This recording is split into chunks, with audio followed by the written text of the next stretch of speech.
So this week I'm going to go ahead and dive into the engine for the 1965 Cadillac Hearse.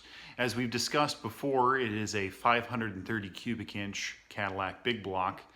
And what I'm going to go ahead and do is pull the heads off of this engine, firstly so I can check and make sure that my external measurements are correct and that it is in fact a 530 cubic inch engine. And if not, figure out exactly what it truly is.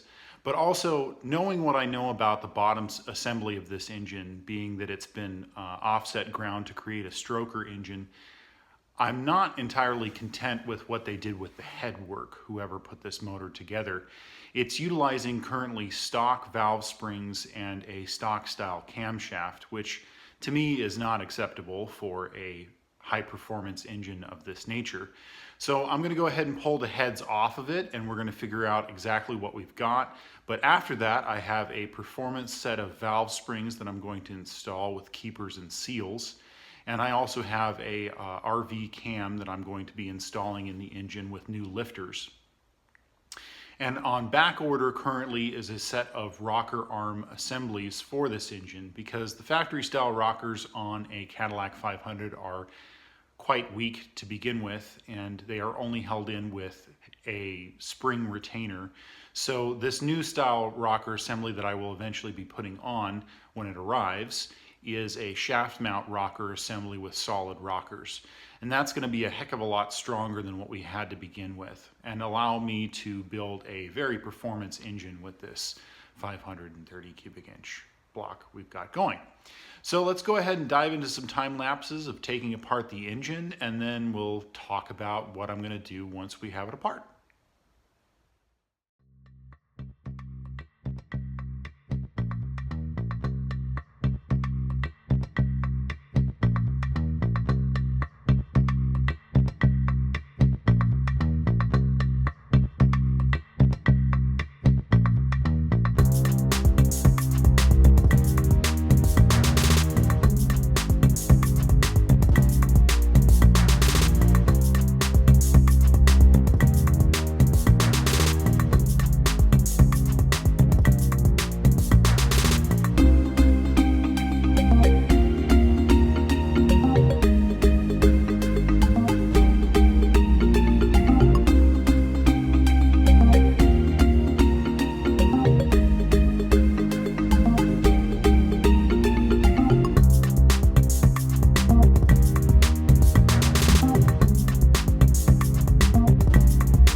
All right, so the engine is all back together except for a few final things.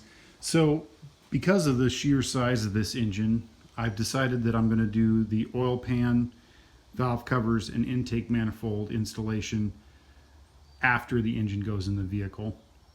This will allow me to have more room to get the engine into the vehicle. So for right now, everything else is done on it. I'll show you the rocker arm assembly we got going on here.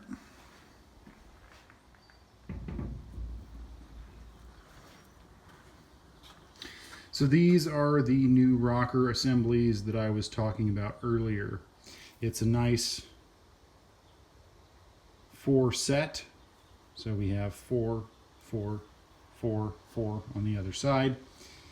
Solid rocker arms. And then we have oiling that goes through them for the valves. We have a new set of push rods to go with it. And we've got our high performance springs, keepers, seals, all that good stuff. So, after having it all apart and measuring everything very accurately, I've determined that this is a 535 cubic inch engine. Now that we have our performance cam, our performance rockers, push rods, springs, and all the good stuff, this engine is ready to go in the vehicle and to make some seriously fun noises. Took quite a bit of extra energy to get the Cadillac script painted. I tried a few different experimental things and eventually ended up painting the black first, taping it off, cutting the tape out, and then spraying the white to get the nice Cadillac script logo.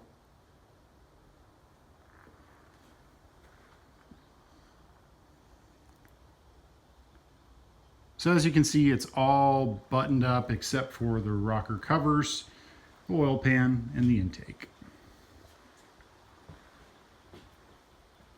Ready to go in.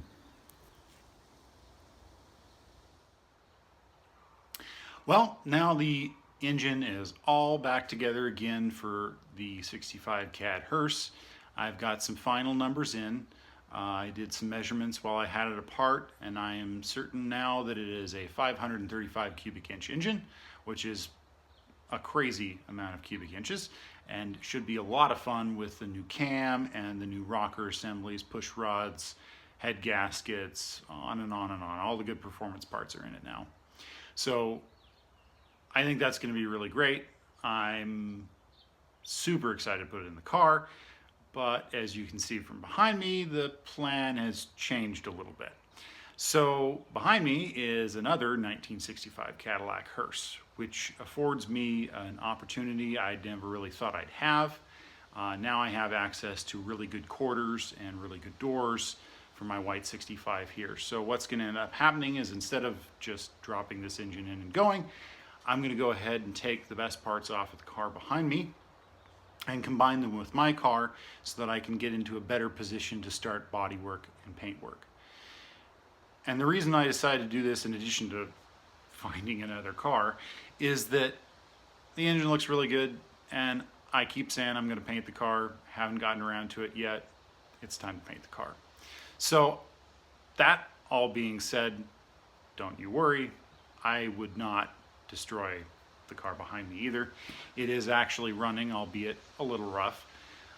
But the parts that come off of my white 65 are going to go on it. And I end up with, at the end of the day, 2 basically complete vehicles, one really nice one, and hopefully eventually kind of a fun rat rod driver out of the one behind me. So, all that being said, next time we're going to start moving parts between the 2 vehicles. So, I hope you enjoyed this week's video, and I'm really looking forward to getting my 65 all painted and body worked, and it's going to be a crazy process, and there's some fabrication work in there for sure. So I hope you hang out and check out that whole process as well. And beyond that, I hope you guys have a good one, and we'll see you next time.